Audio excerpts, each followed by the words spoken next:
ನೋಡಿ ವಿದ್ಯಾರ್ಥಿಗಳೇ, ಪರಿಶಿಷ್ಟ ವರ್ಗಗಳ ಕಲ್ಯಾಣ ಇಲಾಖೆಯ ಮೂಲಕ ST ವಿದ್ಯಾರ್ಥಿಗಳು ಏನು ಪ್ರೈಸ್ ಮನಿಗೆ ಅರ್ಜಿ ಸಲ್ಲಿಸ್ತಾ ಇದ್ದರೆ ಭಾಳಷ್ಟು ವಿದ್ಯಾರ್ಥಿಗಳದ್ದು SSLC details R not found ಅಂತ ಬರ್ತಾ ಇದೆ.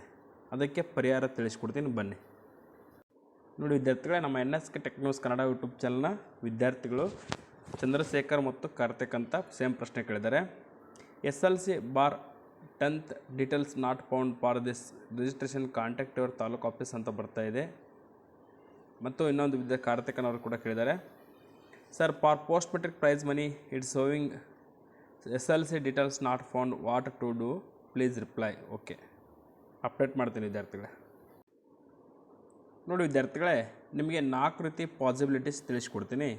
ಒಂದನೇದಾಗಿ 2 ಅವರೇ ತಿಳಿಸ್ಕೊಡ್ತಾರೆ, ಒಂದನೇದು ತಿಳಿಸ್ಕೊಡ್ತೀನಿ. ನೋಡಿ ಇಲ್ಲಿದೆ, if you have a passed SLC or 10th period to 2003 through Karnataka SLC board, please contact your TTWO office and add your SLC details. ನೀವು ಒಂದು ವೇಳೆ 2003 ಮುಂಚೆ SLC ಪಾಸ್ ಆಗಿದ್ದರೆ ನೀವು ಹತ್ತಿರದ ಪರಿಶಿಷ್ಟ ವರ್ಗಗಳ ತಾಲೂಕು ಆಫೀಸಿಗೆ ಭೇಟಿ ನೀಡಿ ನಿಮ್ಮ ಡೀಟೇಲ್ಸನ್ನು ಆ್ಯಡ್ ಮಾಡಿಸ್ಬೇಕು. ಅಲ್ಲಿ ನಿಮ್ಮ SLC ಮಾರ್ಕಸ್ ಕಾರ್ಡ್ ತೆಗೆದುಕೊಂಡು ಹೋದರೆ ಸಾಕು, ನಿಮ್ಮ ಎಲ್ಲ ಡೀಟೇಲ್ಸನ್ನು ಆ್ಯಡ್ ಮಾಡಿಕೊಡ್ತಾರೆ. ಇದು ಯಾರಿಗೆ? 2003 ಮುಂಚೆ ನೀವು SLC ಪಾಸ್ ಆಗಿದ್ದರೆ. Possible 2, if you have passed 10th through ICSC CBSE other board, please contact your TTWO office and add your 10th details. ನೀವು ಒಂದು ವೇಳೆ SSLCಯನ್ನು 10th ICSC ಬೋರ್ಡ್ ಅಂತಿದೆ ಅಲ್ಲಿ ಅಥವಾ CBSE ಬೋರ್ಡ್ ಮೂಲಕ ಪಾಸ್ ಆಗಿದ್ದರೆ ಅಥವಾ ಅದರ್ ಬೋರ್ಡ್ ಮೂಲಕ ಪಾಸ್ ಆಗಿದ್ದರೆ ನೀವು ಹತ್ತಿರದ ಪರಿಶಿಷ್ಟ ವರ್ಗಗಳ ತಾಲೂಕು ಆಫೀಸಿಗೆ ಅಂದರೆ ಸಮಾಜ ಕಲ್ಯಾಣ ತಾಲೂಕು ಆಫೀಸಿಗೆ ಭೇಟಿ ನೀಡಿ ನಿಮ್ಮ ಮಾರ್ಕಸ್ ಕಾರ್ಡನ್ನು ಕೊಟ್ಟರೆ ಅಲ್ಲಿ ಡೀಟೇಲ್ಸ್ ಆ್ಯಡ್ ಮಾಡಿಕೊಡ್ತಾರೆ. ನೀವು ಆ್ಯಡ್ ಮಾಡಿದ ನಂತರ ಪ್ರೈಸ್ ಮನಿಗೆ ಅರ್ಜಿಯನ್ನು ಸಲ್ಲಿಸ್ಬೋದು. ಪಾಸಿಬಲ್ 3 ಏನಪ್ಪ ಅಂದರೆ ವಿದ್ಯಾರ್ಥಿಗಳೇ, ನೋಡಿ ಪಾಸಿಬಲ್ 3, ನೀವು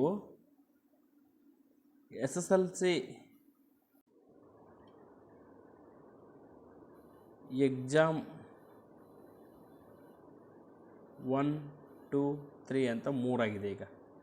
ಈಗ ಏನು ಮಾಡಿರ್ತಾರೆ, ಎಕ್ಸಾಮ್ 1, 2, 3 ಈ 3ದ್ದು SLC ಎಕ್ಸಾಮ್ 1, SLC ಎಕ್ಸಾಮ್ 1, 2, 3 ಅಂತ ಆಗಿದೆ. ಈಗ ಡಿಪಾರ್ಟ್ಮೆಂಟ್ನವರು ಇತ್ತೀಚೆಗೆ ತಾನೇ SSLC ಎಕ್ಸಾಮ್ 3ನ ರಿಸಲ್ಟ್ ಪ್ರಕಟಿಸಿದ್ದಾರೆ.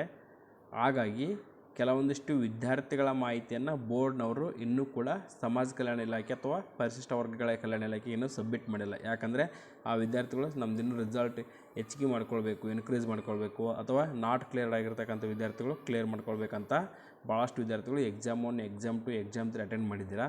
ಅದಕ್ಕಾಗಿ ಎಕ್ಸಾಮ್ 1ಅಲ್ಲಿ ಯಾರು ಕ್ಲಿಯರ್ ಮಾಡ್ಕೊಂಡಿದ್ದೀರಾ ಅವ್ರದ್ದು ಆಲ್ರೆಡಿ ಅಪ್ಡೇಟ್ ಆಗಿದೆ. ಬಟ್ ಎಕ್ಸಾಮ್ 2, ಎಕ್ಸಾಮ್ 3ಅಲ್ಲಿ ಕ್ಲಿಯರ್ ಮಾಡಿರ್ತಕ್ಕಂಥವ್ರದ್ದು ಇನ್ನೂ ಅಪ್ಡೇಟ್ ಕೊಡ್ತಾ ಇಲ್ಲ.